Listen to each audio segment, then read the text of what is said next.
This is not a test. This is your emergency broadcast system announcing the commencement of another purge of the BS, sanctioned by the First Amendment. Frustration levels 0 to 100 have been authorized for use during this purge. All weapons are restricted. Government officials have not been granted immunity from the purge of the BS and shall undoubtedly receive the smoke.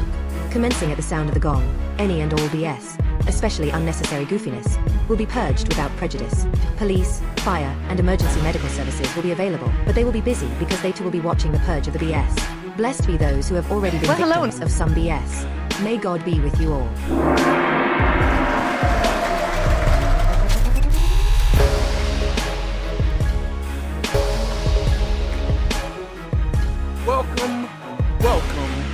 Welcome. I see the chat is already jumping off. We're gonna purge today. If you missed it, we're allowed to use cuss words early, like some grown-ups. I'm not gonna do it yet. I'm not gonna press the envelope because they've still been pressing me. But thank you guys for coming in and joining on with me on a Tuesday.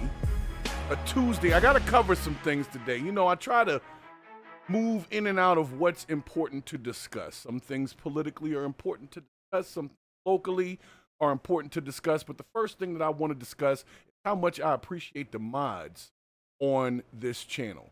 Today we're going to try something a little different. I think the chat is wide open. Normally subscribers only. We're going to open it up, so mods, be ready. If the goofiness comes, please purge that bullshit, okay? I appreciate you for that in advance.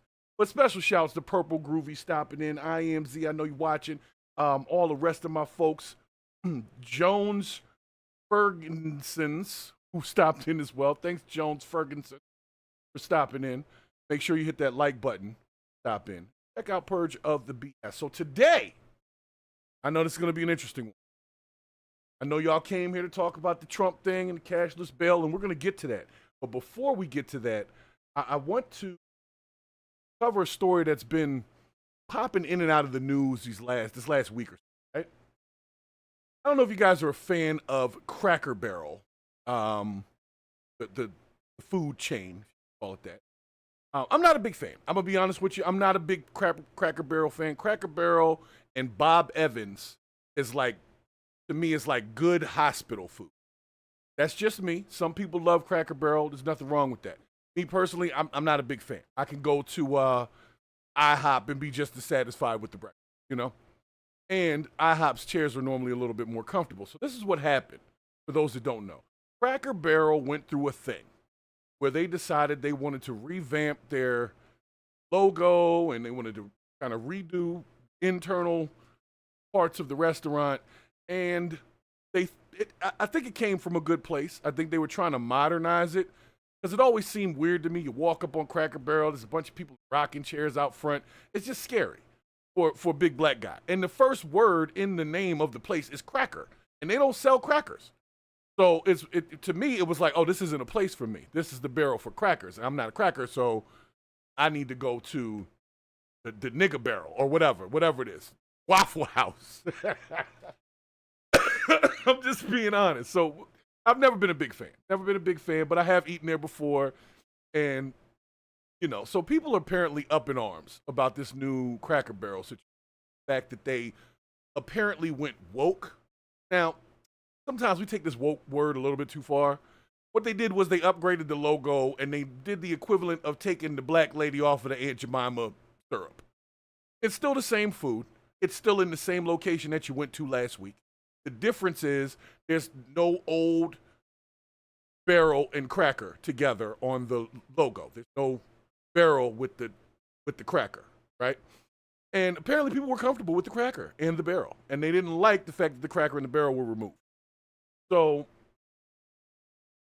there's some questions that went into, like, what is this move about? Like, we're past, Dylan Mulvaney and Bud Light, and we've seen this attempt before at choosing some woke angle, and it goes horribly wrong for many companies. It's already happened enough times that anybody else should be like, yeah, let's not do that. But apparently Cracker Barrel decided to do it, but their idea came from their new, have like a new board, and some of the history of the board members is now coming up. So, first it's like, well, why'd they make this decision? Then it becomes, well, who made the decision? And then once they figure that out, they're like, well, who's that person and what's their background? Well, that seems to be what the talk of the town is now. I wasn't even going to cover the Cracker Barrel thing because I don't think y'all should be eating there anyway. I think that there are better food choices for a better price, especially when it comes to breakfast. Okay? That's me. There's places like Roscoe's Chicken and Biscuits. I love me some waffles and chicken and waffles. That's my shiznit. If you know how to fry the chicken right, it's Belgian waffles. Oh my God. Put me in heaven right now. Keep me here. So apparently we're going to find out a story about the background of the board members who came up with this. I don't know what it's going to be about. I hope they don't say that they were part of some neo-Nazi group or something stupid like that. But we're going to find out. So make sure you hit the like button. Let's go and check this story out, guys.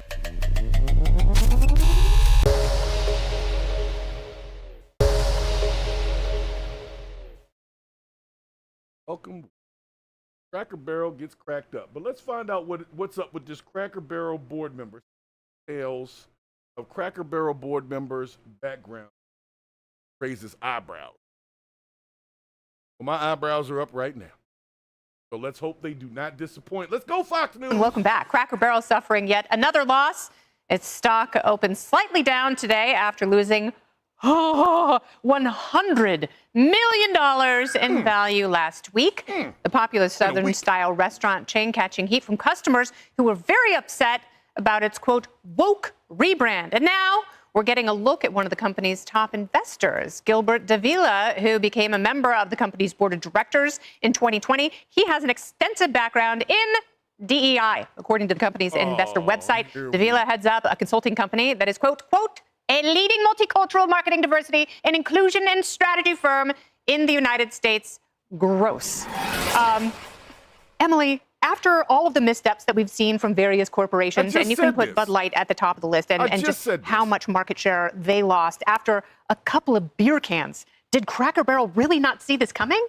I guess not. And that's what makes it so disheartening is I thought, A, that we were past that sort of frantic, emergent point in history where these companies felt that they needed to spend a lot of their shareholders' money and income on these firms. I mean, when you talk about what industries have been sort of concretized here, to know that there are such a thing as strategy firms of DEI and that this wokeness has become truly this very important industry, that's where the money went. And the irony is that Cracker Barrel and these companies are paying so much of their money to these firms, and it's a sham, it's a Ponzi scheme, because all they get out of it is the complete gutting of their customer base. What I don't understand is what possessed them to have this kind of refresh in the first place, because there's something to be said for, let's be innovative and let's take this to the new generation. But that doesn't mean an erasing of what the logo was about and what the culture was about, which is why it was beloved. That's the whole thing. You don't mess with what's broken. Apparently, Snoop Dogg took his nephew, I believe, to a Disney movie and then just talked about on a podcast. He said, I didn't sign up for this, beep, because he encountered a woke scene that he said was ridiculous, and I can't believe I subjected a child to this. So this is only going to keep happening if they fail to see the forest for the trees and keep employing these ridiculous figures that are swindlers at best. Well, is that what they're doing? I mean, do these DEI marketing groups and people like Gilbert Davila, do they go to these corporations and scare them? Like, how are they shaking them down and causing this much needless change? You know, on Friday, I used a clip of my cousin Vinny when the party says, I heard of grits, but I never seen a grit. Because I really think that was the CEO of Cracker Barrel. I don't think she ever saw a grit in her whole life until they called her up. You want to be CEO of Cracker Barrel? She says, yeah, I will. You know, I mean, honestly, they're so disconnected. And they live in an echo chamber where this is the right thing to do. She's out there saying there's a small minority of folks who are upset about this, and everyone else likes it out in the Hamptons. Why don't these people, right? So it really, to your point, is amazing that they keep doing this over and over. We've seen the collateral damage long-lasting for Target, Nike, Starbucks. It exists to this day. These companies have not been able to turn it around. Even Tractor Supply, which somehow decided to ask a consultant from Boston how to deal with the Midwest customers. And they remember for a moment they went DEI completely, but they woke up. You know, one bad day of the stock, and they like, hold up, we're going to invest in 4-H. They woke up and woke. You know, they became a real Midwestern company real quick, but the stock, again, has mostly been sideways for over a year. So it's why they keep doing this. And there's one other quick thing that's part of this. Ageism. Ageism. Getting rid of the old dude off the thing is something that everyone thinks is hip right now. In fact, if you're over 50 and you lose a job today, there's a 25% chance in this country you'll never work again. Wow. Ageism is a major, major problem. It's the only ism, really, that we should be talking about. Yeah, I like the overalls, too. This is a hostile takeover, though. They're trying to New York a Southern brand. I mean, Cracker Barrel was born out of Lebanon, Tennessee, where you've got about 50,000 people who currently live there. It's a Southern brand, started 56 years ago, and they're trying to New York it. Right. You look at what they did recently with the marketing team. They had a pop-up here in New York City in the meatpacking district with a bunch of influencers. The meatpacking district. They had a pop-up in the meatpacking district. Pause. Something popped up in the meatpacking district? Apparently that happens all the time. I'm sorry. I can be a little juvenile with some of the humor, but it came out at me right in the face. I had to identify it. So it popped up in the meatpacking district. And then what happens? Right. This is a brand known for Southern cuisine. You've got a nostalgia-based brand, and they're trying to kill the nostalgia. Just like everything the left touches, it dies. They're taking a brand in a restaurant that you go into and it gives you the warm and fuzzy and turning it into soulless and cold. Right. And so it's sad to me that they're taking such an iconic brand and they're going to kill it, as evidenced by what we're seeing in the reaction to this. I have a little bit of a different take on it, to be honest with you, because, and Charles mentioned this, the stock's been struggling for the last year and the company's been struggling for the last year. And their sales were down in particular in the first quarter. So they needed to do something. Was this the right choice? Obviously, considering what just happened to the company stock, looks like it was a bad choice. But, you know, Gilbert Davila, you mentioned like what would motivate this person. Well, obviously that person, Gilbert, has decided to be on the board of a company to effect change that he thinks is the right way to go, that benefits him, benefits his company and his pocketbook by using his power on the board to... Well, hold up. If they lost money, he made no money, so it's no benefit to him. Total loss. So I hear what she's saying, but here's the thing. If a person comes into your company, they make some changes, you know, you put them on the board, they make some decisions and some changes, and those changes have a horrible effect, then basically what will happen is you just fire that person and find someone else. Apparently his idea was crap. What's the phrase? If it ain't broke, don't try to fix it. Cracker Barrel had a thing going. Nobody was worried about Cracker Barrel. Wasn't nobody messing with Cracker Barrel like they used to. Denny's, remember Denny's used to be known for just not serving black people and being racist and all that. Denny's has come up now, and you know they got the Grand Slams and all that kind of stuff or whatever they got over there at Denny's, and they've opened their doors back up, and now black people eat at Denny's again. But there was a time where we didn't go to Denny's because there was a whole thing about that. So a number of these companies have learned this lesson the hard way. Stop messing with stuff that don't need to be messed with. There's plenty of companies that do it. They waste money on new ideas when really the same old same was just fine. You've got a customer base, keep it. Now you want to change the logo. And honestly, I'm not a logo person, but I think the old logo looked better. I like the old man with the barrel because it was a cracker and a barrel. It made sense. Now it just says Cracker Barrel. And you're wondering to yourself, who's allowed in here? It seems like it's identifying its customer base right on the sign. This is for the crackers in the barrel, okay? So I know it was a bad idea, but my thing is, why do we keep, as companies, if anybody owns a company that's watching this show, please listen to me. Why the hell do we keep making the same mistakes with multi-million-dollar companies? Just keep your shit where it is. Don't let somebody who's all on the woke side come in and try to change up what you've been doing for 40, 50 plus years just fine without their damn help. We need a rebrand. Do you really? How about some better food? How about that? How about Cracker Barrel focus on the menu and not on the damn sign outside, and then maybe you'll get the people you want. But instead, no, let's just lose half the business because we want to follow some. Have y'all not figured out right now, woke is not cool no more, at least for the next 6 months or so. Trump is not having it, and most people ain't having it. Every time you use DEI or woke, you lose funding, you lose money. So for right now, if you don't want to lose everything, stop doing that. Leave shit alone. Put the old man back on the logo. Put the old man back on the logo. I remember they did the same thing with was it Wendy's? Remember Wendy's used to have the little red-haired girl? Somebody said that was racially motivated. So now Wendy's signs don't have Wendy on them no more.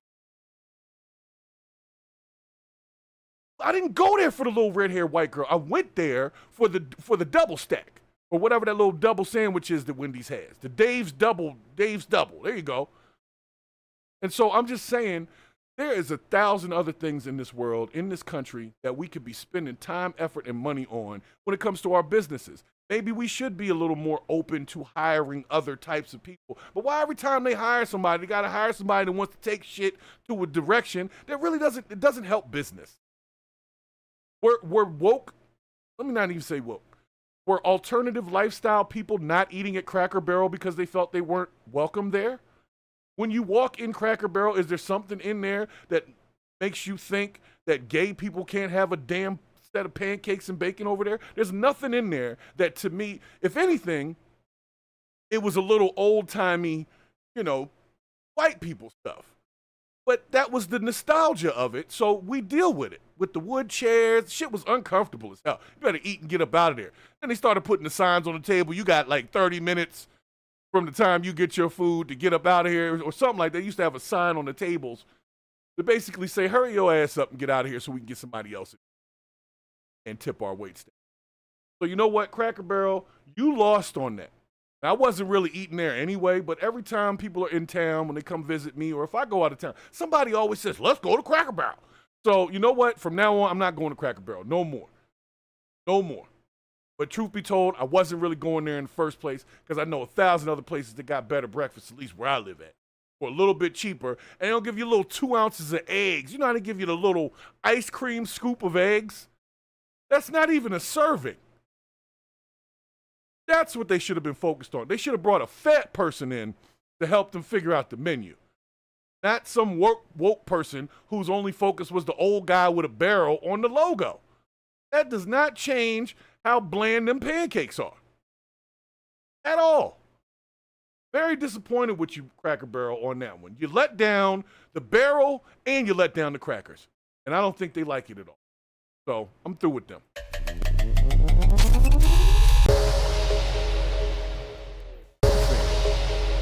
Yeah, I'm done with them. I'm serious. I'm done with them. Anyway, what's next, man? Got me upset over here. Got me upset already messing with you. Special shouts to Nanik Earlsons jumping in the chat there. Said YT. I don't know, were you allowed to say white now? We're allowed to say the F word in the videos now.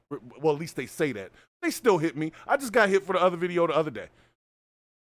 Every video is something they don't like about what it is that we say and talk about over here. Try to keep it mild, keep it impartial, but whatever reason, it's always some controversial issues we can't talk about on this channel. Meanwhile, the news gets to talk about it all the time. The biased-ass mainstream media gets to talk about it all the time.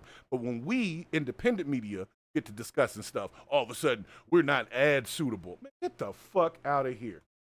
YouTube and all of them, all y'all softies. TikTok too. TikTok, you know what TikTok hit me for? What was the hashtag? Oh my gosh, I can't remember it right now. It was something stupid like relationship goals. Or something like, it might have been black love. I don't know, some hashtag I put in the short that I threw on TikTok. And they basically said the hashtag went against the community guidelines. But the hashtag was something along the lines of relationship goals, or, you know, black love. It was something about a relationship. I can't even remember what it was. But as you can imagine, it's very frustrating. It's very frustrating when you get dealing with some algorithm that's as soft as baby shit. So nonetheless, move to the next story. And for those that are brand new to the show, make sure that you hit that like button. Go ahead and share. If you want to throw in a super chat, make your voice heard from the chat, make sure you do. All right, I'll try to catch what I can, but the super chats come up on my screen. The other stuff is scrolling. I'll miss it. Not personal, okay? So, what do we have as our second situation? Okay. All right, so we got this situation where, now this is just an interesting story that came to me about the ability for deceptive editing to change the public. And, you know, I'm always about that kind of. I love when I see a story where something appears one way, but then it turns out to be something totally different. So they basically did this video. It was like a dating show. And let me show you the original clip. I'll let you guys get an idea of it. But it's basically how the deceptive editing is causing. Check this one out. Eh? Pero échame.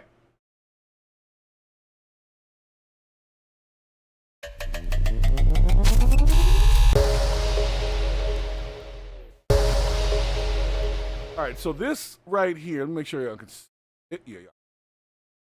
This right here was the original clip that went on the internet and went viral. And basically everybody was saying that the dudes were laughing at this young lady. Okay? So let's check it out. Okay, I'm Riley. I'm 24. I'm from Houston, Texas. And honestly, I'm down for any good adventure. I just got scuba dive certified and I'm planning to go to Australia this summer, so I'm super excited about that. And then I just picked up skiing like 2 years ago, and I honestly love any themed party. Like, those are like my favorite things to go to, my favorite things to plan. And I'm looking for someone that wants to be my adventure buddy, and it's someone that I can trust in and is going to be there for me. Aww. If any gentleman would like to get to know Riley more, please step forward.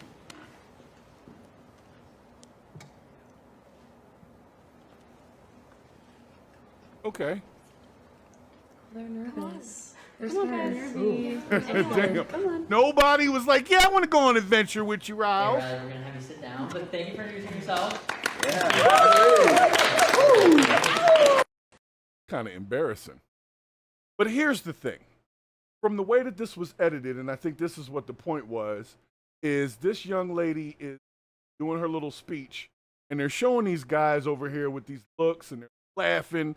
And even this, especially this guy right here with the kind of greenish shirt on, he looks like he's looking directly at her. But apparently he wasn't. Apparently, this is actually what was going on. It was a curtain in the middle where you could not see what was going on. So I'm going to play it one more time with the curtain in the middle. See if we get a different feel for what's going on. It's saying it's deceptive editing.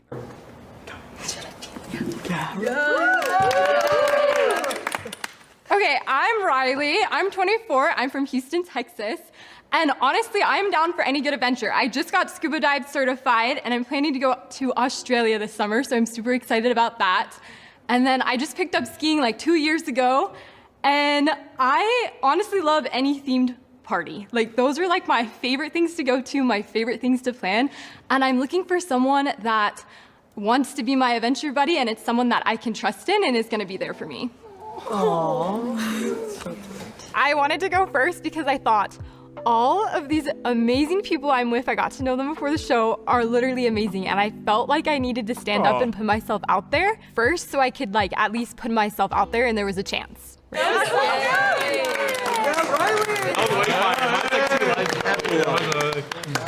Yeah. Okay, if any gentleman would like to get to know Riley more, please step forward.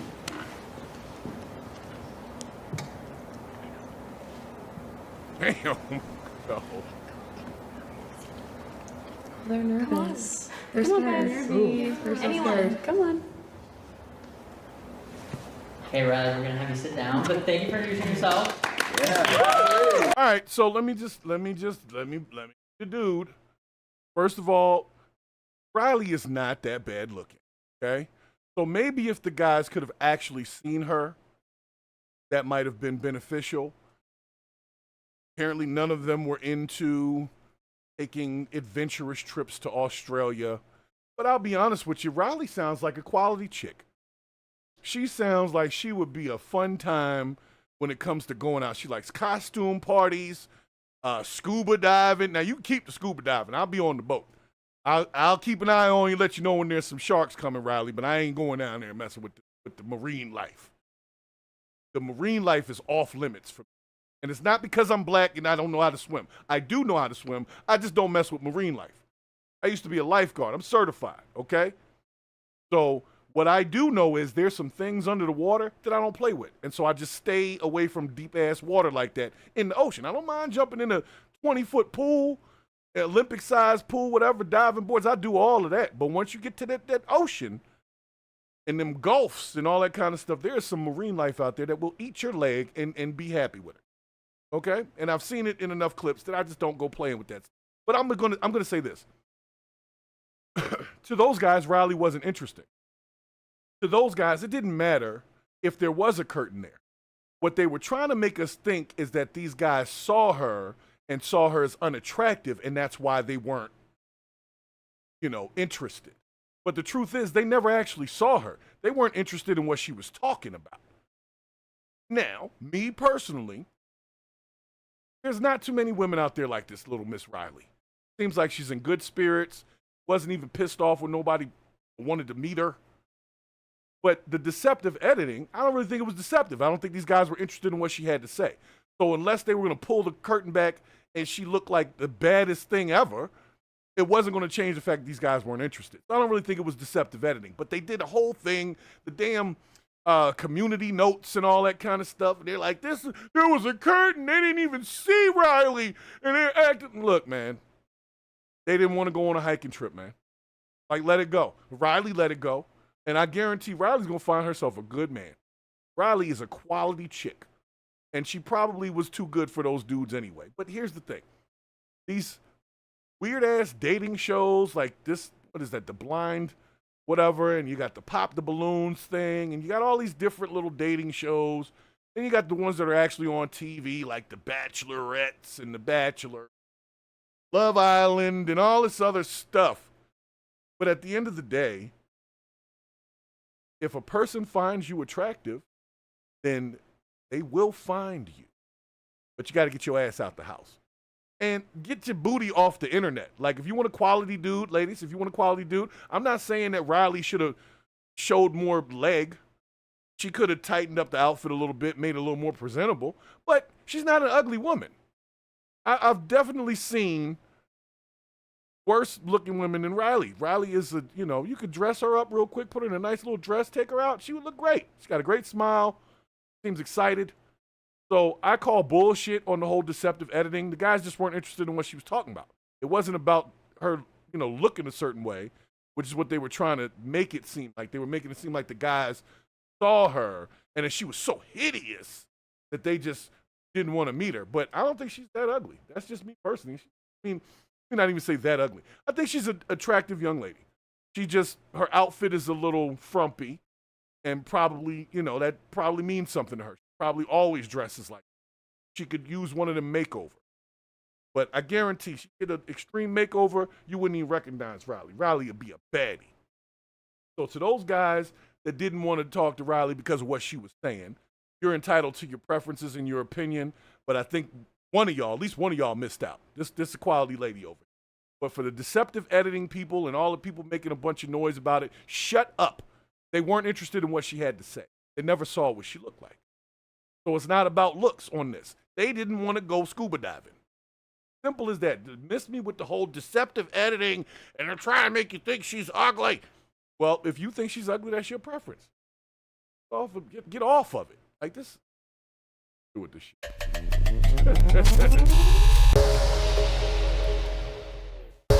Oh, shoot. I mean, it was a little embarrassing, but she took it well. I'm going to be honest. She really did take it well. She was like, okay. And she sat her little self down. And I don't think there's anything wrong with Riley. I think there needs to be more women like Riley. Adventurous, bubbly spirit, if you want to call it that. A lot of women out here just angry as shit walking around. Not happy like Riley. Riley's on for the next adventure, and she likes to dress up, go out to parties and, costume parties and all that, and Comic-Con. And, you're not going to find too many ladies like that. What you're going to find is a bunch of asses out on the internet everywhere talk about, why can't I find no quality man? It's because they can't see past your ass on the internet. You cannot see past that when you put it out in front.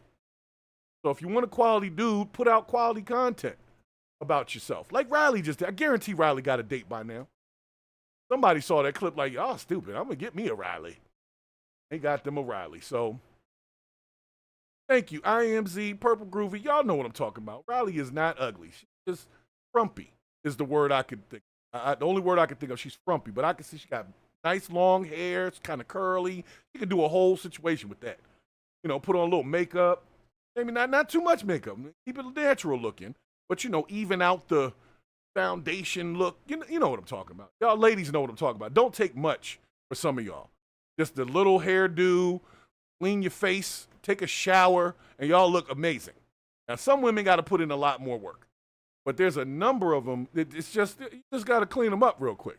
Just blow a little dust off of them. And next thing you know, you got a baddie walking around. Baddie Riley walking around. Take her over to Cracker Barrel. Perfectly. All right, what we got next? Ooh. All right, well, this next one, it says the birthday girl gets things popping. That can mean a lot. While I'm bringing that up, I want y'all to make sure and to subscribe if you have not subscribed. Make sure you hit the notification bell and turn the bell black. Because if you don't, they won't notify you of nothing coming from this channel. This is a fully suppressed channel. We fight through algorithms weekly. I got metrics in the background. They don't even want me running so I can see where impressions are going. I'm in this thing. You are not going to just tell me that nobody's interested in these topics because nobody's seeing. So for those that are new, that haven't subscribed, make sure you do so. Make sure you hit the like button. So this next clip, like I said, is apparently the birthday girl gets popping. Oh. Nobody gets hurt. Got to be careful with apparently this one is, looks like a domestic.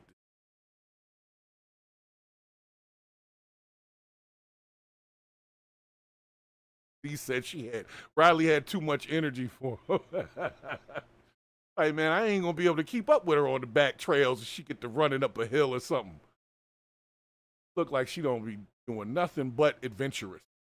Skydiving. She want to go mountain climbing and all that. But anyway, this next one, the birthday girl gets it popping. Flip captions. Apparently, a camera footage shows a woman shooting at a San Antonio home while there's people. Check it out. At least it's not Florida this time. You keep running into Florida videos with all the crazy stuff. At least this time it's California.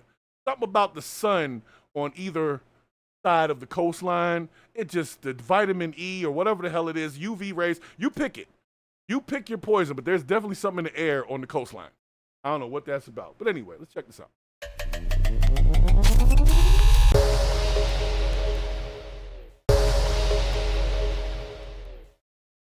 Oh, this is fresh, too. 5 million views yesterday? This must be good. Let's see what we got. 5 million views since yesterday says a lot. This came out yesterday, and it's got 5 million. 5.4 million to be. Oh.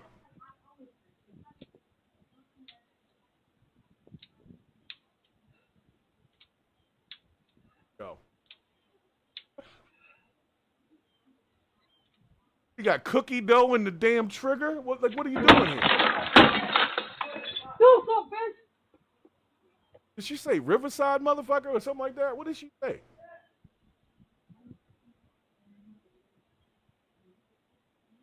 First of all, she's so heavy she couldn't even run away.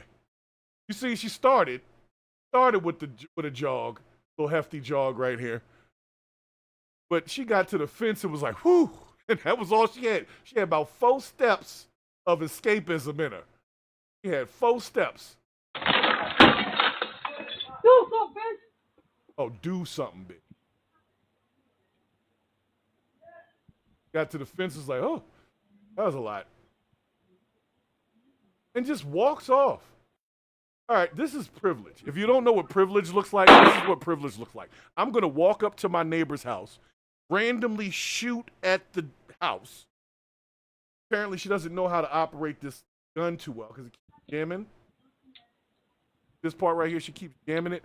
Maybe, just maybe, she should take a moment, look in the barrel, and take a closer look at what's going on. Maybe she can figure it out with her face directly in the barrel. Secondarily, all right, let's open it up. Let's open it up. So we've got our culprit here. If you can't see it, she's got on a shirt that says, "Kiss me, it's my birthday." This is privilege, guys. If you don't know what privilege looks like, this is what privilege looks like. Well, this is what implied privilege looks like. Let's say that, because I'm sure this lady got arrested and she's probably going to go to jail. Because that would be considered attempted M. If you shoot blindly into a home and you know somebody's there, that is an attempted M. Okay? So she walks up casually. You saw how she walked up. She wasn't running.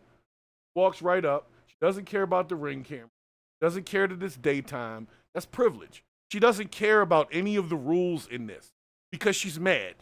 And she's probably mad because of how she's fitting in this outfit. And I'm not body shaming. I'm just saying she looks horrible. Not body shaming. This is true observation. So all you sensitive people, stop being sensitive. This is real. This woman is running around with a gun that she doesn't know how to operate, walking up on people's houses, shooting in there, and I believe there was children in the house. And then walked off, talk about do something, bitch. Why don't you do something? Why don't you go hit the gym?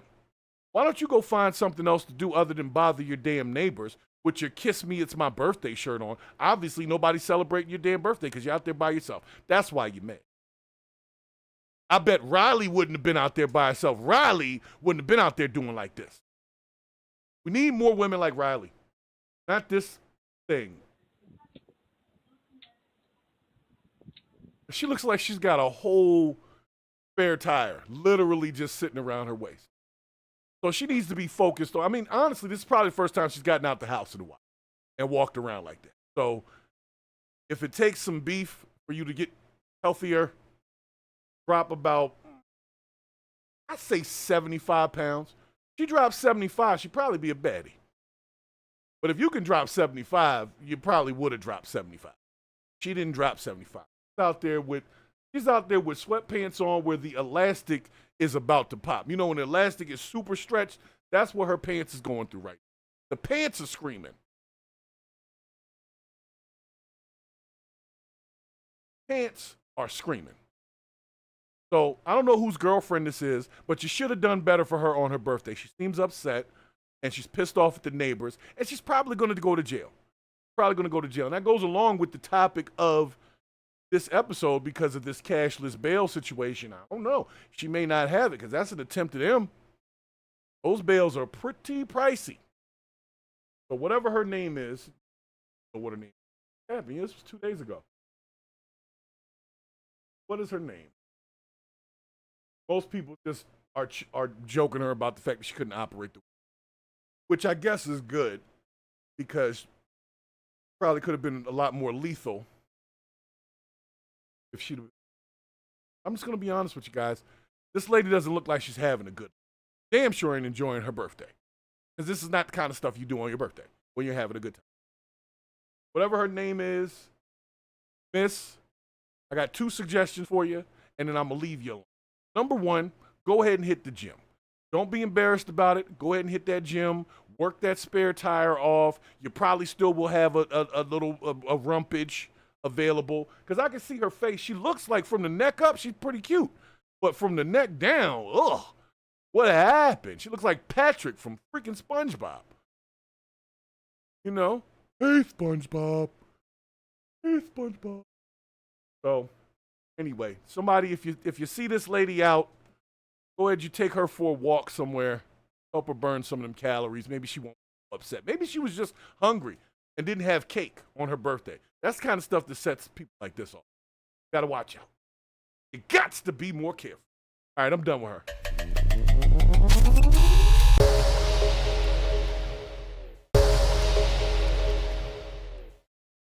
Special shouts to y'all in the chat who put in Purge the BS stole my bike when I was younger. You know what? That could be true. I don't know who you are. But let's just say I wasn't always on the right side of things, okay? So there might have been a chance that I stole your bike, okay? And if I did, I'm sorry. In my old age, I'm sorry I stole your bike, but you shouldn't have left it out there. You got to be more careful. That's your fault. Don't leave your bike outside like that. That's how it gets stolen. Then you're mad at me for being an opportunist. No. That's your fault. Start thinking about where you leave your shit, and you don't have to worry about who stole it. Anyway, I'm just playing with you, y'all. Okay? Thanks for stopping into the channel. Check it. But I might have stole your bike. I might have. I don't know. What you gonna do about it now? You stole my bike when I was a kid. Okay, well, we grown now. What you want? What you want, a new bike? Oh, Pee Wee Herman bike? That's what you want? It's in the basement of the Alamo. Go check there, and it's in the basement of the Alamo. I promise you. Get there, you'll be more than happy with it. So what we got next?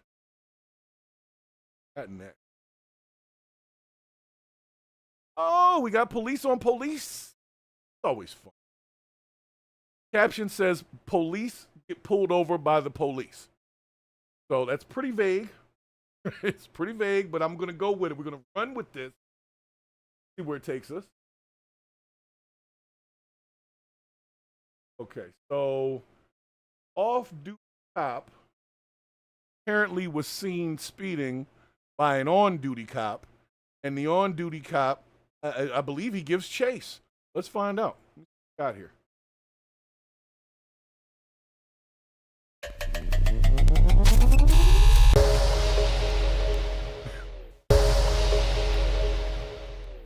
Shouts to David Gill stopping in the chat as well. And shouts to Purple Groovy for confirming what Pee Wee Herman all helped us learn, which is the Alamo does not have a basement. They don't teach you that in school. You know that if you watch the movie. Literally says they don't teach you that. So thank you for confirming the Alamo does not have a basement. But basically, this is bittersweet to me. This is bittersweet to me because I'm looking at this vehicle. You know what it looks like? It looks like Orlando Police. So we are back in Florida. So we know we're about to have a WTF moment. And we all know what WTF means here at Purge the BS. It means, well, that's Florida. So give it up for Florida over here. Police chasing police. What we got? Make sure you hit the like button. Hit it! He's the guy that,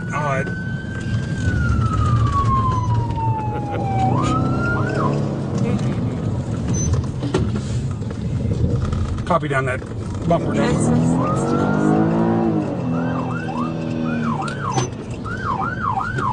This one or this one? Yeah, 11070. Pull over. Yo, he pulled over the police. You gonna pull over? Please say a command. Pull over.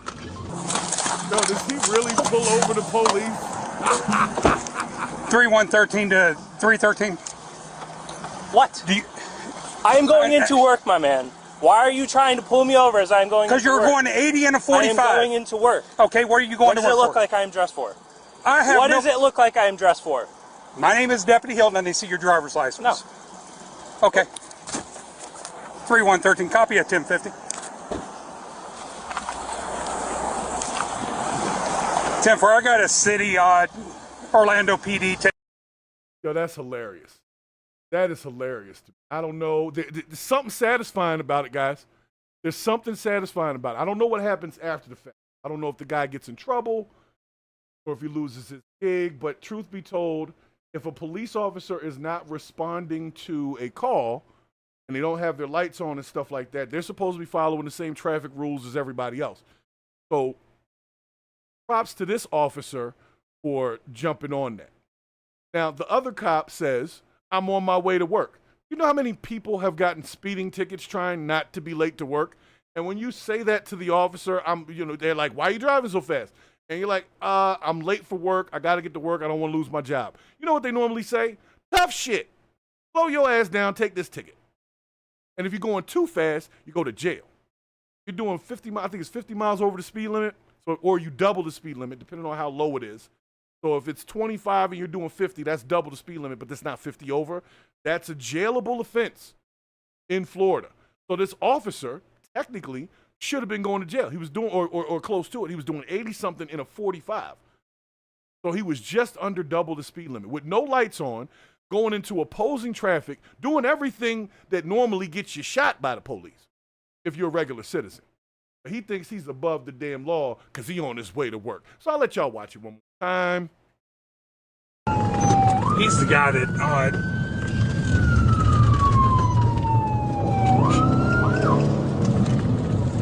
he flashed his lights like, back off of me. No. Copy down that bumper.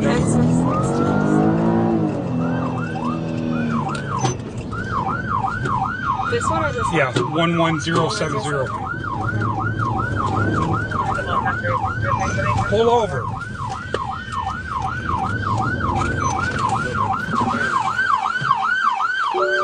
You gonna pull over? Please say a command. Pull over.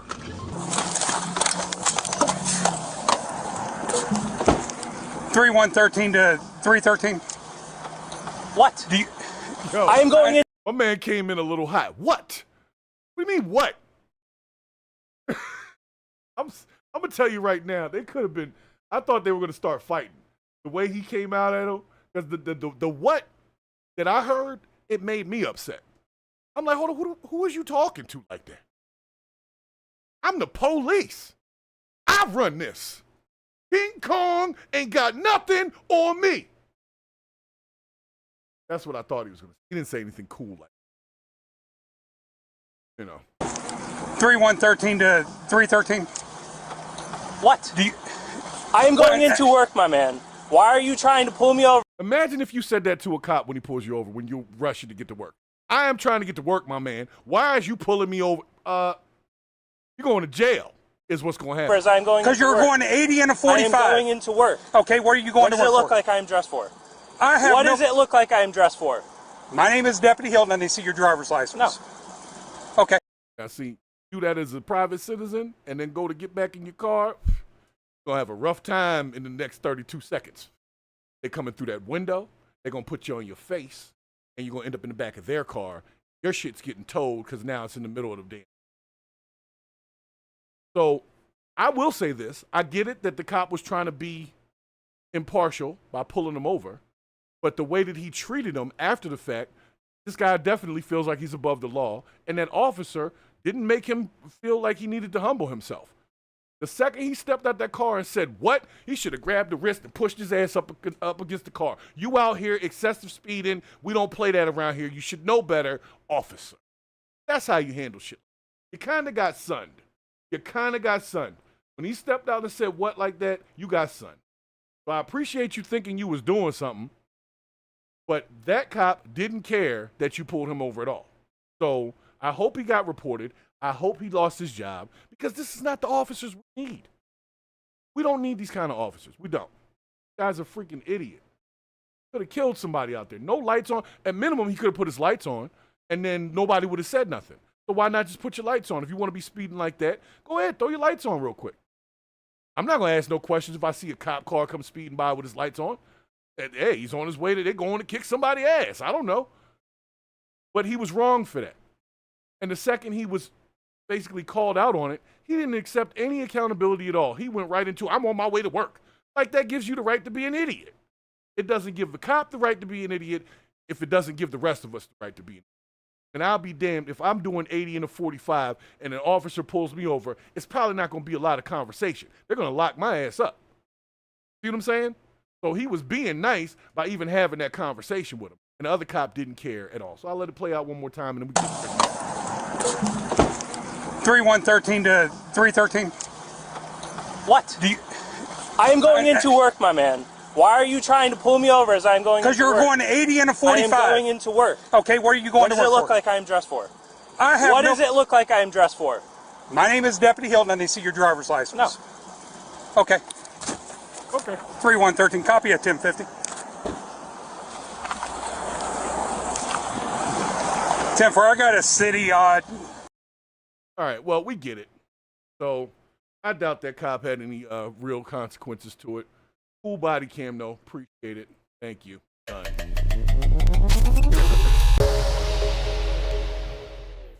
All right, let's keep it moving. What else we got? Police pulling over the police. Oh, okay, here we go. Since we're on some cop talk. Hey, make sure you hit the notification bell as well. Back on Thursday for our Thursday show. So, just to confirm, we did a vote a week ago, and subscribers have spoken. They want to keep the show on Tuesdays and Thursdays. We were going to go Mondays and Wednesdays. But everybody said they want to keep the show Tuesdays and Thursdays, or at least the majority said keep the show Tuesdays and Thursdays. So we're going to keep the show Tuesdays and Thursdays, okay? Just in case y'all had any question, the show will continue to be Tuesdays and Thursdays. All right.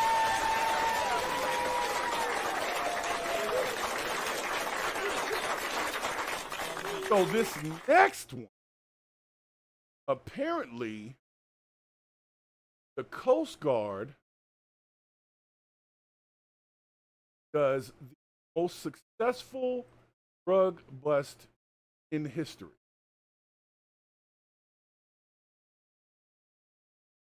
Okay. Coast Guard drug bust. Hold up. Long of a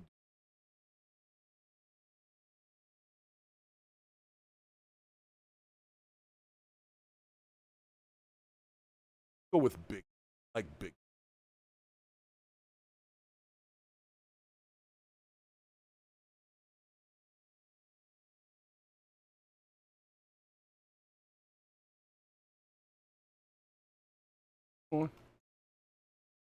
Oh, this is historical. Apparently, it's the biggest drug bust in history. Coast Guard.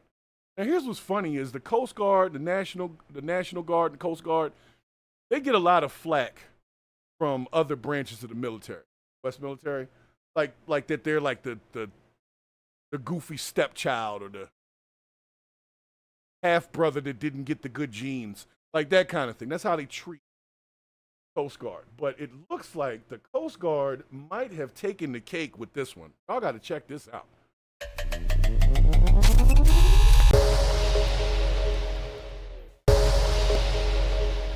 Good morning, ladies and gentlemen. My name is Greg Kehoe. I'm the U.S. Attorney for the Middle District of Florida, part of the Department of Justice, of course. I'm with here with other elements from DEA and FBI, part of the Department of Justice, and other law enforcement elements in Department of Homeland Security, including others.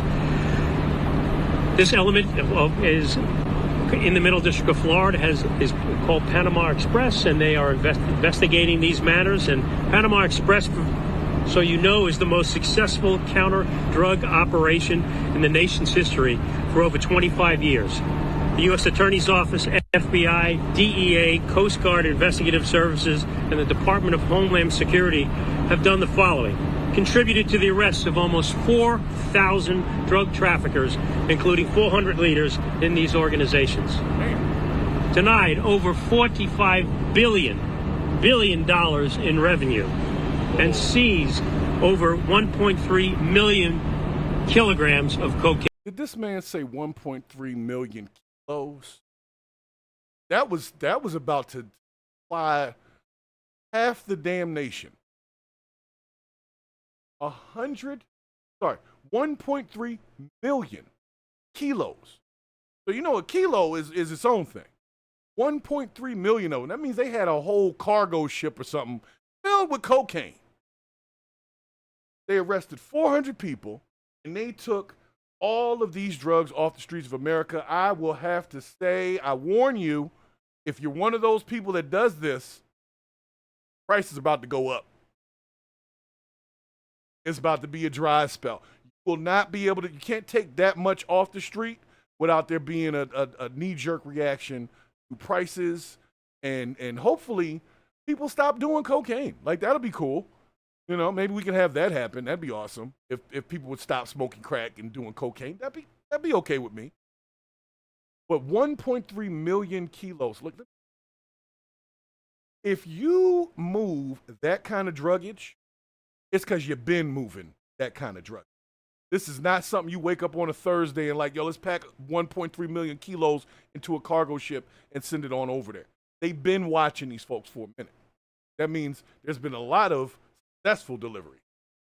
But this one, they definitely, if you one of them people, don't be surprised if your plug is talking about this when they say that the prices are up. So shouts to the Coast Guard, because they always get a lot of flack from the other military branches. But for those of us that want the narcotics off the streets, this is a win. And it ain't got nothing to do with who's the damn president. Coast Guard ain't the president. Okay? So whatever your feelings are about Trump, let's just remove that for a moment. And let's have a moment to give the Coast Guard their just due for what they've done. 1.3 million kilos.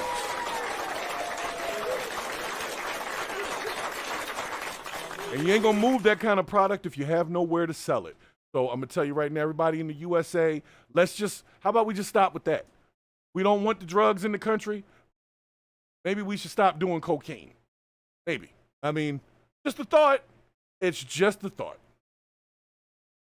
I believe that the world would be a better place if people were not smoking crack and stuff. That would be awesome. Now, for those of you that don't think the same, that's fine. You're foolish. No problem. But for those of us that have common sense, we know that when you take 1.3 million kilos off the street, you just changed something. I don't know what the residual effect will be, but something just got touched. And 400 people who were leaders of an organization that had thousands of people in it, and they all went to jail, something just changed. So that's a win. I don't care what nobody says. That's a damn win right there. Get the cocaine off the street. Put it back in the soda. Put it where it belongs. Put it in the Coca-Cola. Anyway, I'm through with these guys. But shouts to the Coast Guard.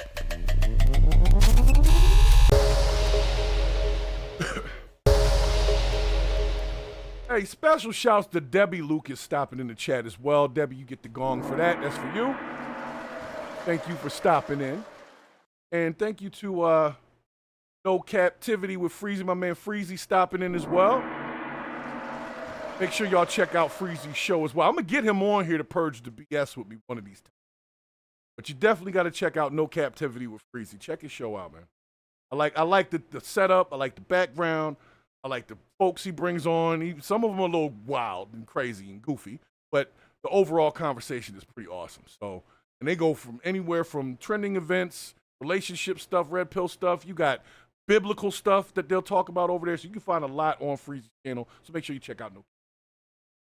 And my man Al Bond, of course, in the chat, my mod squad leader, Sergeant at Arms. Thank you guys for coming in here and making sure that the chat stays cool. Appreciate it. This is our first wide open chat. I have been very leery about doing that because I have analytics on how many bots actually come through the channel. So I worry about bots. It is what it is. But if you're real and you're here for real conversation, we welcome you. Thank you for stopping in. So, we got next. Coast Guard is on my list now. They all right with me. Get the cocaine off the street. Let's do that. Let's do that, because we're about to get into the thick of things, but I got to cover some stuff because since the show only happens 2 days a week, sometimes there's things that happen in the middle that might be 2 or 3 days old to you, but not everybody watches the news or even pays attention to current events, and they literally come here for their news. So I cover things that may be a couple of days old. But this next one, actually pretty interesting. because there's been a lot of talk about, Donald J. Trump and this trade deal with the EU. Okay. Now, I've never traded anything with the European Union myself, but according to U.S. sources, the deal that Trump and the EU just made is apparently supposed to be a win for the U.S. Go over the details really quickly with y'all so we understand it. Then we're going to move into what you're here for, which is our topic of today, which is cash king. Okay? Get to that in 1 second. But let's just check this thing out. For those who are Trump supporters or anybody who's just an America supporter who likes trade deals, this might be a good one for you.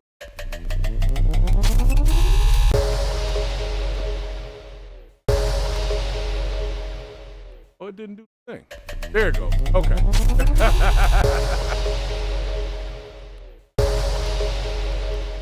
All right. So let's go over the details real quick. You may not be able to read it. I'll read it for you. And when I say you may not be able to read it, it's not because I don't think you can read. I just know that the print is small, especially on the vertical. But if you want to catch the horizontal full HD, the link should be at the very top of the chat on each side. If you want to watch the widescreen, we got the widescreen. You want to watch the slim screen, we got the slim screen. If you want to watch them both, have them on multiple devices within the house. You can walk around the house and hear Purge happening all the time. You can always come through. Thank you very much, those that jumped. So let's talk about it.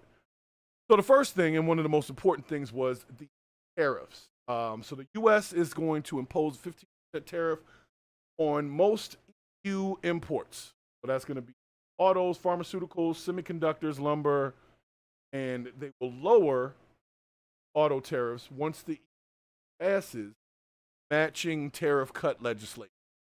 So at first, we're going to pay more, and then we're not going to pay as much once the other side decides that they're not going to charge as much. It's a little interesting.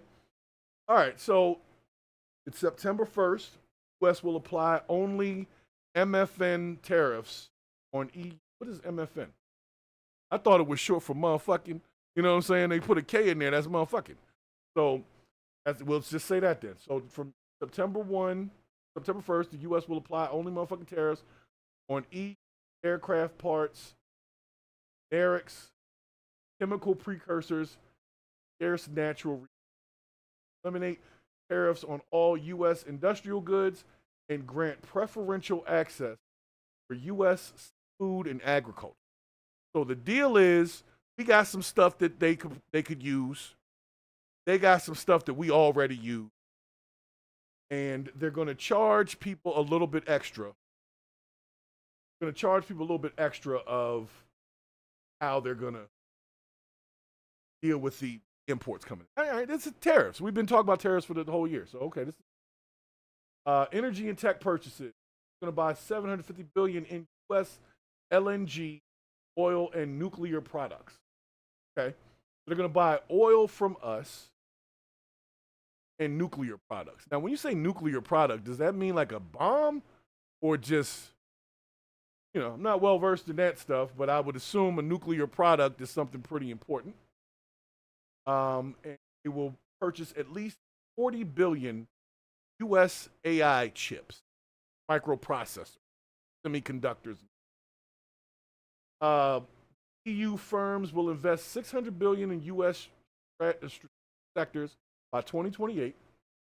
Both sides negotiate rules of origin to ensure benefits remain bilateral, exploring cooperation on steel and aluminum market protection. Joint commitment to tackle digital trade barriers. EU pledges not to adopt network use. That means, and considering measures for secure supply chain, including tariff rate quota solutions. So there is a lot of stuff that's basically being proposed here. I'm not sure how it translates down to the regular folks, but hey, Orlando, thanks for stopping in. This is what happens when you. So, if you guys haven't done so just yet.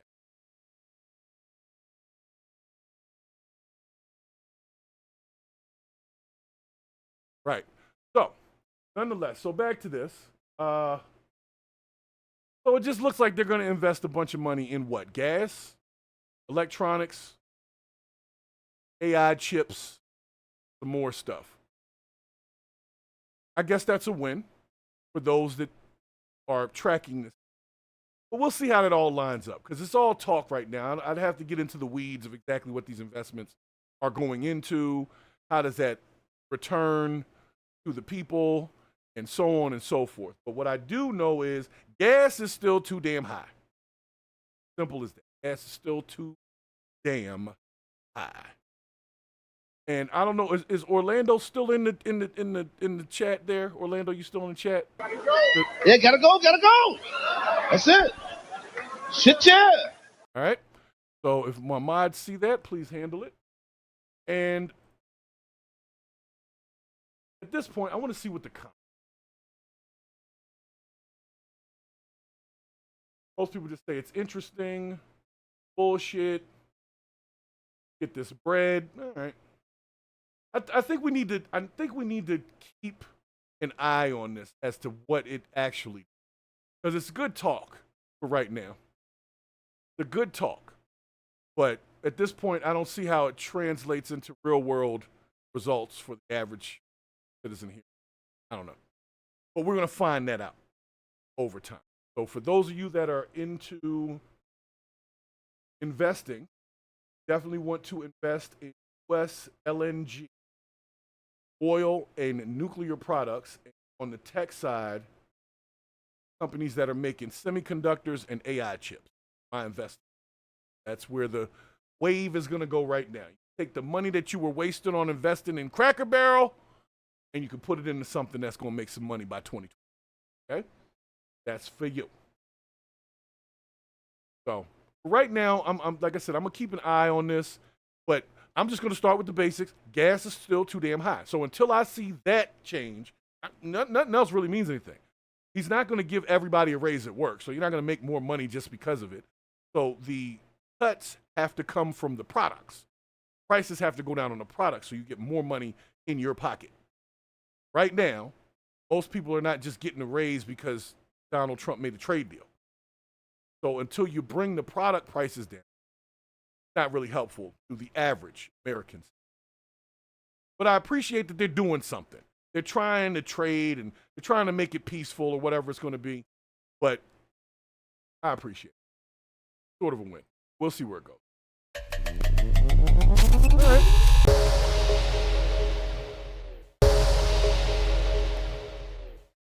All right, let's see what we got here. Make sure you hit the like button. Make sure that you share the video because we are in our last segment here. So make sure you share said video. Catch the replay if you just. But now we're going to get into our thing here. Right? Some of you may or may not know, recently, while you guys were getting your beauty sleep, there was a bunch of executive orders that got signed in yesterday. And so we're going to dive into it just for a moment because it's very important that we cover the topic and make sure that we have full understanding of what has happened and what might change. But I'm talking about, most importantly, about Trump's brand new executive orders targeting cashless. But here's the thing that got me heated about it. Everybody's talking about fairness in public safety, or they're talking about public safety versus fairness, but nobody's asking the real question. Does this actually make us safer, or does it just let people with money buy their freedom while poor people rot in jail waiting on a court date? So this is not just politics, y'all. This is real, because if you think about it, right now, let me explain the cashless bail thing, because I know you guys are all perfect. You never deal with criminal situations, and so you have no idea about bail or anything like that. Let me help you out, okay? So the cashless bail system is basically saying that certain crimes, some very heinous crimes, a person would be able to get out of jail, go home, be on an ankle monitor, have to report in, whether it's weekly, daily, whatever their situation is, with a person, somebody stops by the house. There's a whole process to it. But the point is they didn't have to pay to get out. They get out with the understanding that they'll make it to their court date, and they also get out with the understanding they will be monitored.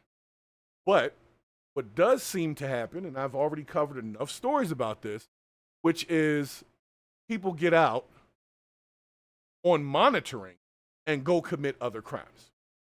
So what Trump has decided is that is no longer safe. Is that monitoring and letting people out without paying a bail is more safe, or is less safe than having somebody in jail with a bail, but once they bail out, there's no monitoring. So let's say you're in there for an attempted M, right? You got the money to get out. You got your bail bondsman doing 1% bails. Your bail is, let's just say, $250,000. Come up with $2,500, and you are going home with no monitoring. Now, I'm not for just letting anybody out. But if you're going to let them out, and you know that their charge that they're looking at is an attempted M, I don't believe that they should be removing monitoring just because you paid a bail amount. Why can't you have both? Legally, what they're saying is it's up to the judge's discretion. So that's where it starts to get a little funky. So we're going to take a quick look at this. We're going to go through a couple executive orders. There's another one about burning the flag that came up. But let's just see what we got here. So we're going to go with the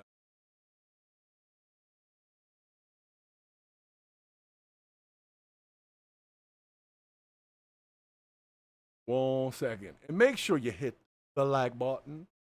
Much appreciated. Much appreciated.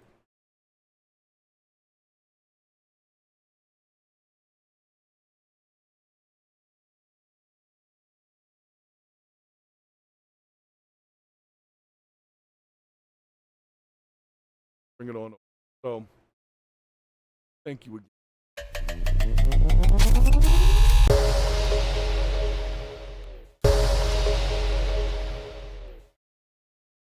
So nonetheless, here's a rundown of the 3 executive orders that just got signed yesterday. Go through it.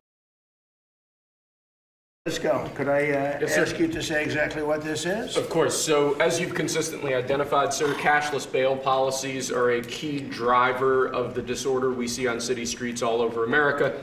Catch and release system allows criminals to keep going back out onto the street and reoffending.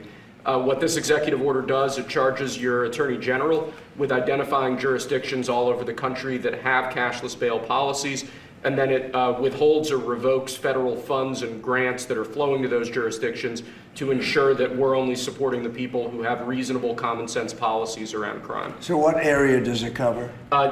Potentially anywhere that has a cashless bail policy. So some of the largest cities, some of the most left-wing states in America Almost have adopted. all of them, right? Illinois would be a great example of that, sir. Oh, they have a great cashless bail. You don't even have to go to court sometimes. No, Chicago. Illinois, I love that state. It's a great state, but it's run so badly by Pritzker. They threw him out of the family business, and he becomes governor. Now he wants to run for president. I don't think that's going to happen. Okay, we'll sign right here, right? Sir. So important. So, mention Illinois. That's interesting. I mean, Chicago is going to be one of the first ones that got to deal with this. Now, what I am noticing is, in context, the point is that they're not going to give federal funds to places that have cashless. So I don't know. I don't know how much funding they were getting for this. Do they do cashless bail for federal offenses, or are we just talking about state offenses? What are we talking about here? What are we also talking about in terms of what type of crimes? Misdemeanors, you got felonies, you got victimless crimes, you've got, there's a lot of different crimes in the spectrum that, being let out on a monitoring is, it's acceptable.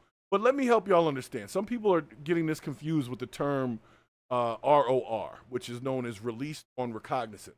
Like you're released on your own recognizance before you go to court.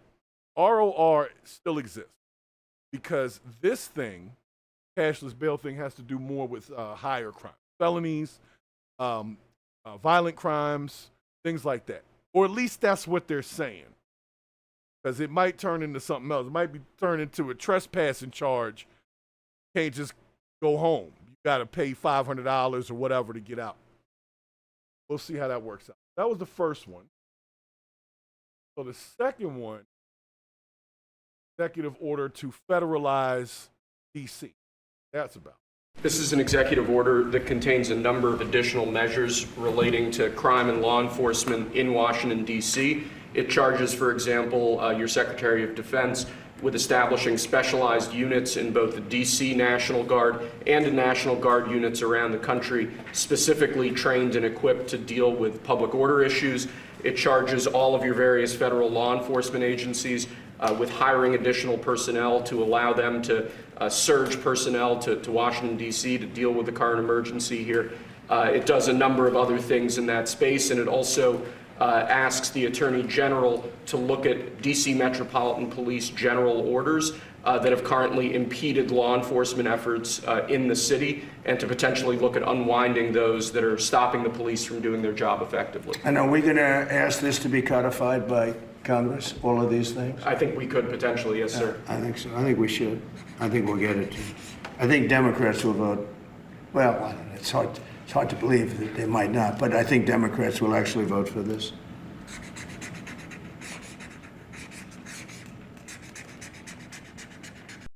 We were talking about this defederalization thing.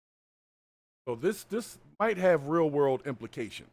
Like a lot of times, try to soften the blow, as they would say, when I hear some of these pieces of info. But this stuff is going to hit hard. For those that it affects, it will affect. Okay? Especially that cashless bail thing. That's going to be a thing. Let's see what else we got here. Got one more. Or what is it? For the National Guard, have a specialized unit deal with public order issues. I'm not 100% sure what public order issues could be. That could just be on the porch, not being nice, I guess, or it could be folks protesting in the streets. I don't know, but that's the next. Actually, sir, this is an executive order on flag burning. It charges your Attorney General. Would you listen to this? This is very important. Flag burning. All over the country, they're burning flags. All over the world, they burn the American flag. And as you know, through a very sad court, I guess it was a 5-4 decision, they called it freedom of speech. But there's another reason, which is perhaps much more important. It's called death. Because what happens when you burn a flag is the area goes crazy. If you have hundreds of people, they go crazy. You can do other things. You can burn this piece of paper. You can, but when you burn the American flag, it incites riots. All right, so what if I print a flag on paper and I burn that? Not the actual flag, but it's a flag on paper. At levels that we've never seen before. People go crazy. In a way, both ways. There are some that are going crazy for doing it. There are others that are angry about them doing it.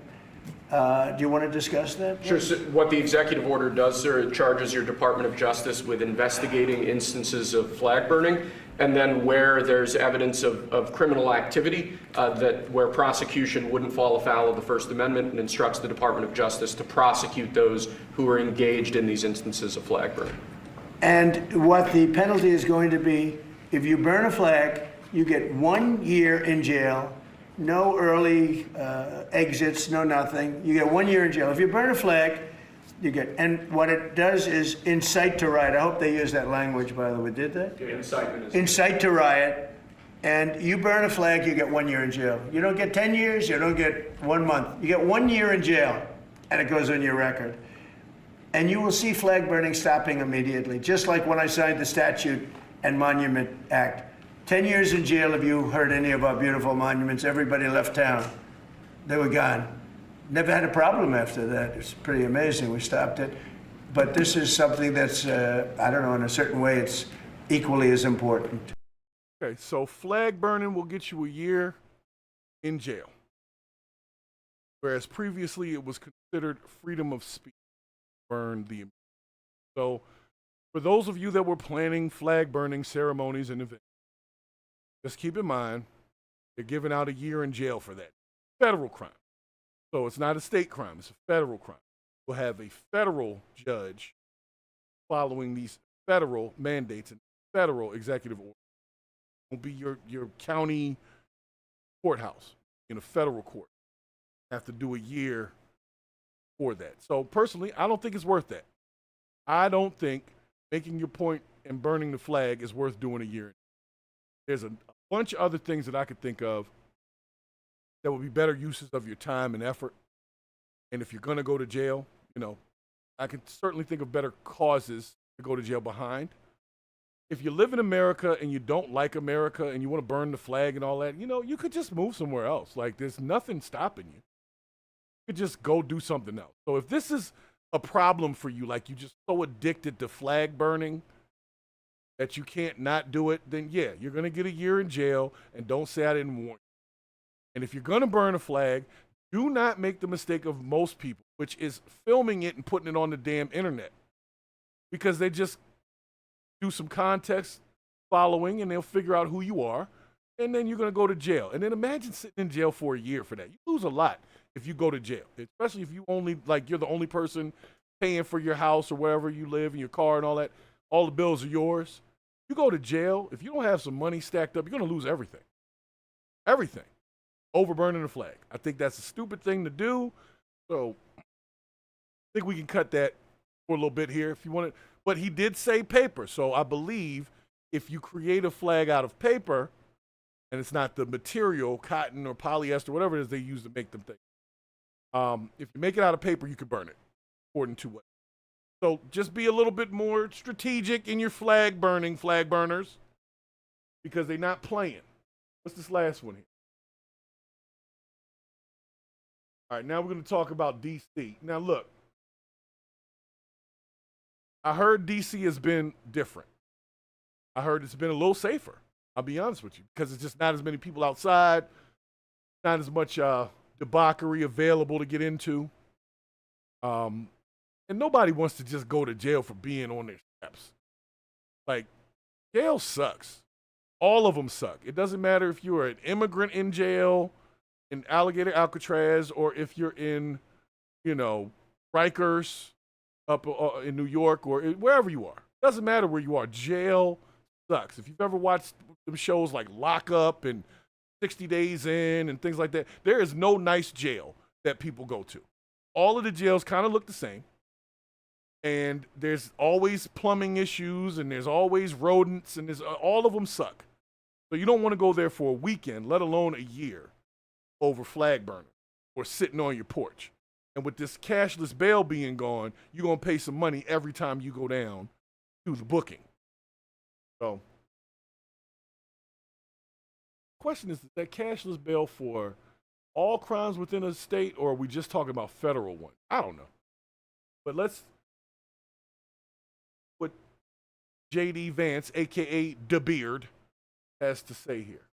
I want to echo something the president said, where you say there haven't been murders in a couple of weeks in D.C., and it doesn't sound good, but then you talk to local law enforcement, and I didn't realize that this town averaged one murder every other day for the last 20, 30 years, which means that in 2 short weeks, the president and the team have saved 6 or 7 lives, people who would have been killed on the streets of D.C., who are now living, breathing, spending time with their families, because the president had the willpower to say no more. We're not going to give the streets of D.C. over to vagrants and robbers and murderers. And the last point I want to make, sir, to your point about we want people to welcome us, to ask us, because Look at Governor Pritzker in Illinois, or Governor Newsom in Talking Los about Angeles, or Governor California Moore in and Maryland. Chicago, They are angrier And about the Baltimore. fact that the President of the United States is offering to help them get their crime under control than they are about the fact that murderers are running roughshod over their cities and have been for decades.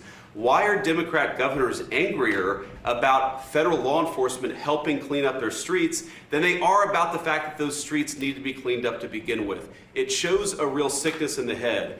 And I agree with the President of the United States. I think most Democrats, rank and file, nobody likes crime. Republicans don't like crime. Democrats don't like crime. Independents don't like crime. Why are Democratic governors doing everything in their power to make crime easier to do in their cities? It doesn't make an ounce of sense to me. But, Mr. President, I appreciate you being willing to help. And I hope these governors take you up on the offer, because we should clean up all of America's streets. It's the right of every American to live in safety and comfort in their community.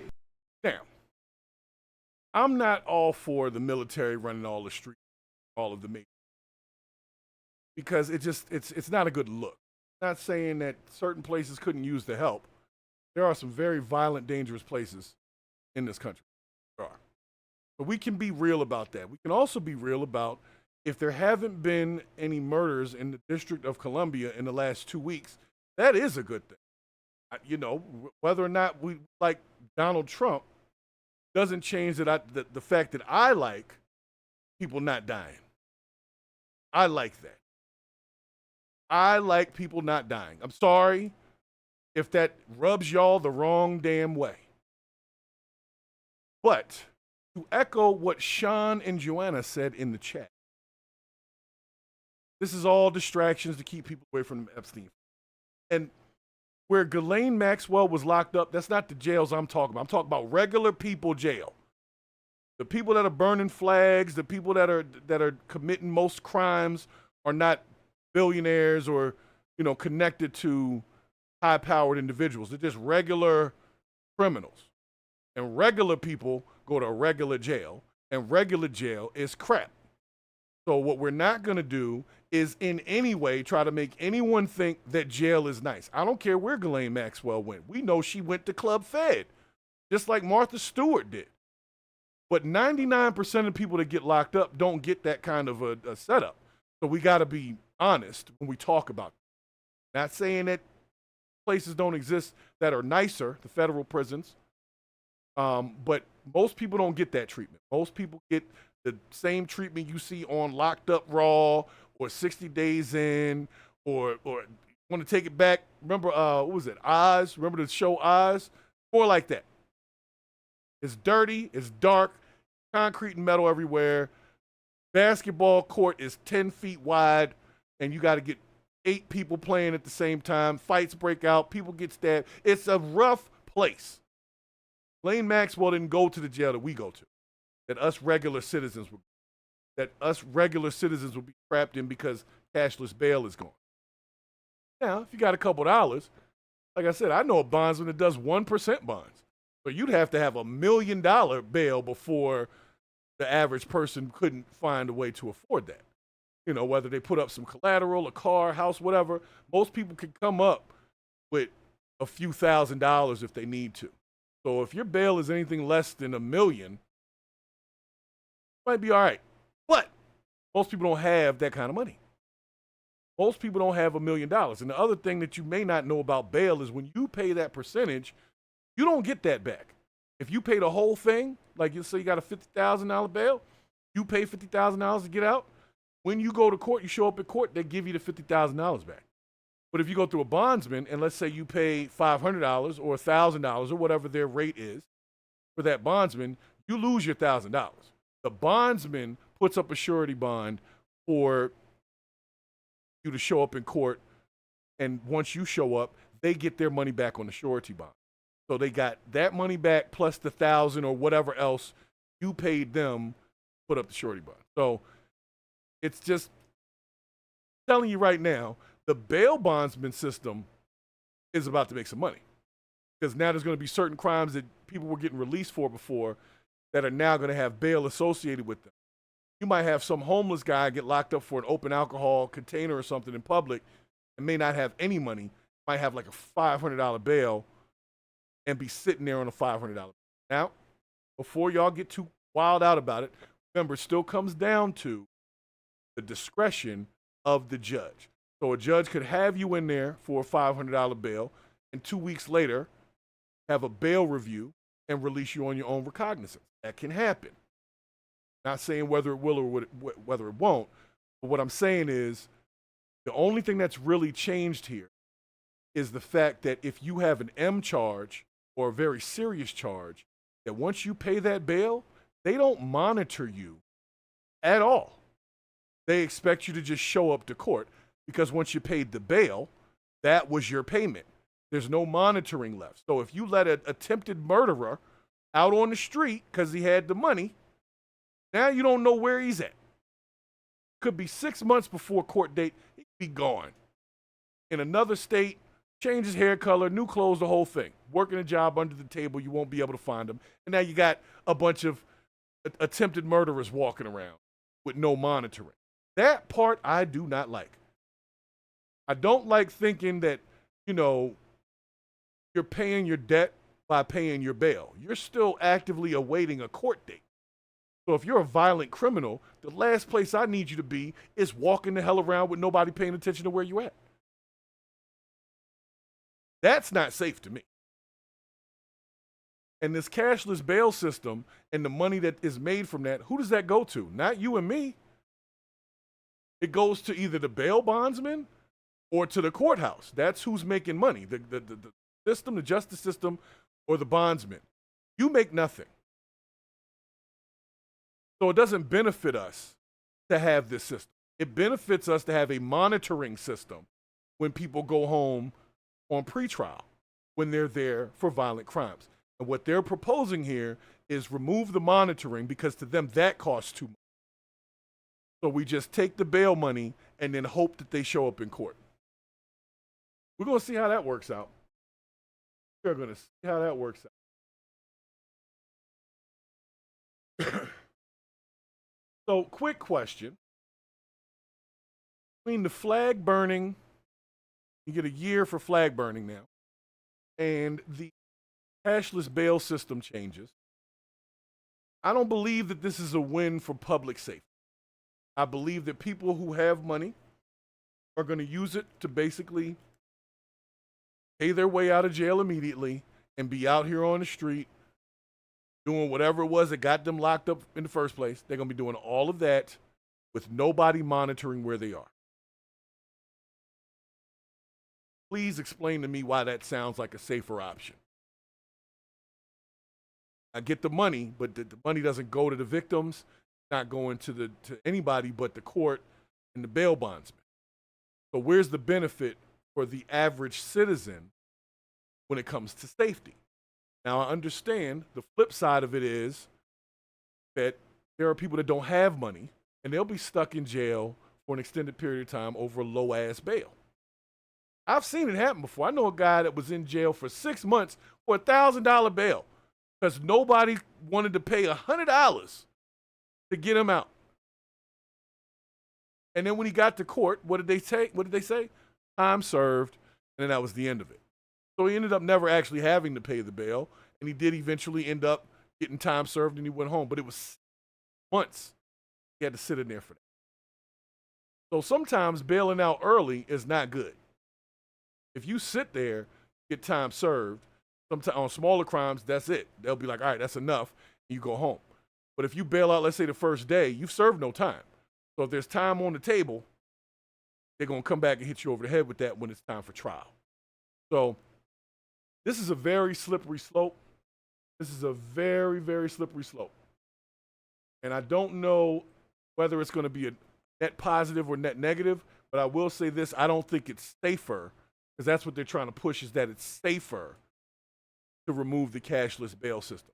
I think it's a good idea on the surface, but the problem is you're removing monitoring of violent criminals who are now walking the street. I'm just saying, y'all can make your own assumptions there, but it just seems like it would be smarter to keep the monitoring. Even if you do the whole bail thing and you allow people to pay their way out, let's not remove the responsibility of law enforcement and other officers keeping the public safe by making sure that they're monitoring violent criminals that are on pretrial. That's all I'm saying. All I'm saying. I'll feel how you want to feel. That's perfectly fine. I'm not here to disagree with you. I'm here to present the news. Okay? News is cashless bail system is going to be going away to some degree. It looks like they're pulling funding, but they're not making it illegal to utilize this system. So it's still going to come down to the state itself, whatever the state wants to do. And if you live in a state that wants to keep cashless bail going, then they'll keep it. Live in a state that wants to change it into this new thing, that's what you got to deal with. But the truth of the matter is, as an American citizen, if you don't like certain things in your state, free. I know a lot of people can't just get up and just move, but you are free to do so. Have the resources. So whatever they're doing, you're in D.C., don't like it, to Maryland. I don't know. Move to Virginia. If you're in Chicago, you don't like what they're doing, move to Detroit. I don't know. What I'm saying is, no, we're not stuck with any of this. And the soft on crime era is apparently over. But when were we really being that soft on crime? Most of the softness had to do with people being minors. I know in Baltimore, they stopped prosecuting people for minor drug offenses, victimless crimes, as they would say, possession of less than certain amounts of marijuana and other types of drugs. So states have been making strides towards trying to be a little bit more fair with victimless crimes. That's, like I said, possession of, like if you got some drugs in your pocket, you're not selling them, it's just yours. The victim is you. So they call it a victimless crime because there's nobody else that's being harmed directly by you being a drug addict. So victimless crimes, I do believe that they should offer options, get back to their lives and possibly be productive again. But if you're a violent criminal and you just unalive somebody last week, no, I don't want you walking the street. Sorry. I don't want you, not without nobody wondering where you at, not without anybody monitoring you. So I don't like this idea. And the reason why I really don't like it is because they're removing the monitoring statute, which was the thing that was the, the exchange for not paying bail. So if you pay bail, no monitoring. Don't pay the bail, they monitor you reporting in. I'd rather have them reporting in, even if they paid the damn. Violent criminal, I need to know where you at. Pedos, them guys, all of them. I don't want them just roaming free.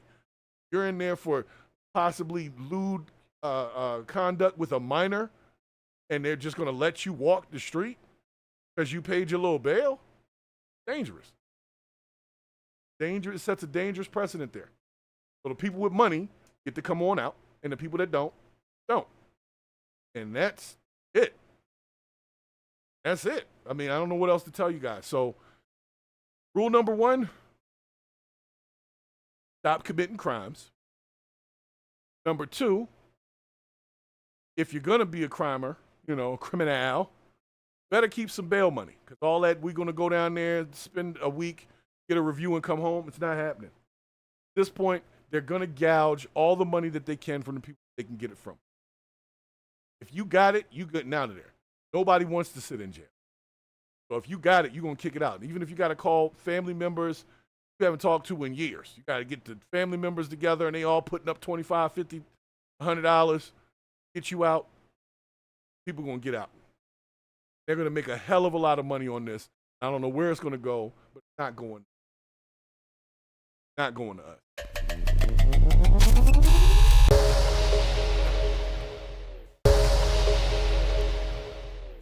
So let me get ready to close this out because I got some shit to do. I appreciate you guys stopping in and hanging out with me today. We are going to continue to do the show Tuesdays and Thursdays, as we said before. And we are, Saturday show, supposed to be bringing on some new guests because we're going to dip into some topics which the guests are subject matter experts. So we'll get into some relationship stuff. We'll get into some couple other things with hiring and fair chance work, which a lot of you guys don't understand, which basically have a record not being able to get a job. for just having a record. So go burn a flag. Next job you get after that, they're going to be asking you about your flag burning charge. Even though, to me, unless you take that burning flag and throw it in something and set something else on fire, to me it's just, it's disrespectful. Don't get me wrong. It's very disrespectful to America to burn an American flag in America. But as far as what crime is that, disturbing the peace at best? You know, maybe reckless endangerment if you throw it somewhere. I don't know. But I'm just saying it's not a serious crime to me. It's an annoying ass crime. And yes, there should be some penalties for it. I'm going to let them penalize those that they decide to penalize, right? But for the rest of us that are here, I appreciate you guys stopping in. I know it is another wonderful day of which we have purged. I just want y'all to know everybody's talking about this right now. So a whole bunch of people with different opinions. Stay objective, stay fair, stay informed, stay involved, stay out of that bullshit, okay? Let me give my shout outs and get up out of here. Run right down the list here. I know there's only a few people that jumped in the chat, but I do appreciate all that did. Sean and Joanna, thank you for your comment about the Epstein files, because I told y'all months ago we're not getting the Epstein. I said that shit when they released the little book that was redacted to all the content creators. That was months ago. I said, bro, we're not getting that. Because everybody just wants to take down Trump with the Epstein files. The problem with that is Trump ain't the only one in the files. So you can't do that and just target him because you're going to bring in all these other folks that really don't want to be discussed. So that's why we're not going to see that. So as much as I would love to have all that exposed and have all of that done, we could see everything. I'm telling you right now, do not hold your breath because you will suffocate. Okay? They're not giving it to you. They don't think enough about the American public to give us the respect of closing that shit out correctly. Lane Maxwell came out. She said, well, Trump didn't have nothing to do with it. But what about everybody else? What about all those reports of underage people? There was news stories after news story for years. So you're not going to tell me nothing happened, but that's what they're going to do. There's too many powerful people, guys, so I hate to say it, but we're going to have to let this Epstein, we're going to have to let it go. Because if not, it's just going to continue to keep coming up and go nowhere. If the Democratic Party had Epstein files on Trump and Trump alone, we would have been seeing that shit. Forget the Democratic Party. If the government had just Trump, nobody else, just on Trump, they would have been released it. It would have been gone. But the problem is, it's a whole underbelly of them that are involved in that. So it's not just Donald Trump that'll go down, and that's why you're not going to see that shit. I hate to say it, because it's very disheartening. We wanted people to be transparent. They made a lot of promises about transparency, like every administration does.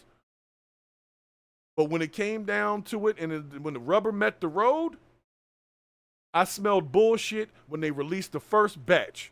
Right then, I said, yo, we're not getting that. That's not happening. Because if we was going to get it, we would have got it then. Pam Bondi literally had everybody pumped up. I got the files on my desk right now, and we're going to release them. Everybody was talking, and all of a sudden, Ash Patel, Dan Bongino, everybody comes out, oh, there's nothing there. Don't worry about it. It's nothing. Then they go for the grand jury transcripts. The judge says, no, we're not releasing the grand jury transcripts because it doesn't have anything to do with Donald Trump. So that's it, guys. Let it go. I know it's hard. I know it's hard because we know something happened. We know it. We just weren't there. We're not witnesses, but we know what went down. We know because that group has a history of being pedos and doing inappropriate shit because they got enough money to pay their way out. And now, even if they get locked up, they got this cashless bail system that's going to be done away with, so the rich people will not be sitting in jail for nothing. They'll get a bail, and they'll get up out of there. Shit, if this was done months ago, Diddy would have been out. He would have paid his little $50 million or whatever they were talking about, and he would have got out. So this is, rich people are going to be fine. Poor people are not going to be fine. But thus is the current state of America Anyway, so I'm not surprised, but I need y'all to know, not coming back to Epstein. Because we're never going to get that. So just calm it down. Try to get your wits about you. Pay attention to the things that are going to affect your pocket. Your pocket. Because that's where the real focus needs. Not saying that I'm absolving anybody of responsibility for the Epstein thing. I'm just saying I'm never going to get to see that shit. So I'm not going to spend a bunch of time on. I can't go to D.C. and go pull the files. I can't do anything. So if they're not going to give them to us, what are we going to do? Right? All right. So anyway, special shouts to I Am Z stopping in the chat over there. And who else we got here? Al Bond, my sergeant at arms, stopping in there. Sean and Joanna, I know I gave y'all a shout earlier. I appreciate your comments and coming in. Even Orlando, who came through for no purpose other than to be a trolling asshole. Thank you for stopping in as well. Appreciate the interaction. Shouts to Debbie Lucas. Debbie Lucas for stopping in. I know Debbie Lucas goes to another channel that I watch, and she's in the chat over there. So I appreciate you coming through, Debbie, for the real talk. And glad that came over from Take Heed, her channel. Great channel over there as well. Shouts to David Gill for stopping in. My man Freezy for stopping in. And, of course, Purple Groovy. And let's see if anybody else that came through that said something to Ed. No. So, for the rest of y'all that didn't say anything in the chat, I'm still glad that you're here. Make sure that you hit that like button, hit that subscribe button. Come back on Thursday. We'll be doing another one of these episodes. And maybe, just maybe, we'll finally get to do that first call-in show. I don't know if the people are scared, but I'm ready. Smoke will be delivered. So, if you haven't come up with your plan of what to do today, I'm going to give you one good idea. Keep your ass out of jail, okay? No flag burning, none of that wild stuff. All right, just do what you got to do. Pay attention to your pocket because somebody's hand is in it right now. Don't get their hand out of your pocket. That, my friend, is the bullshit. Now, peace.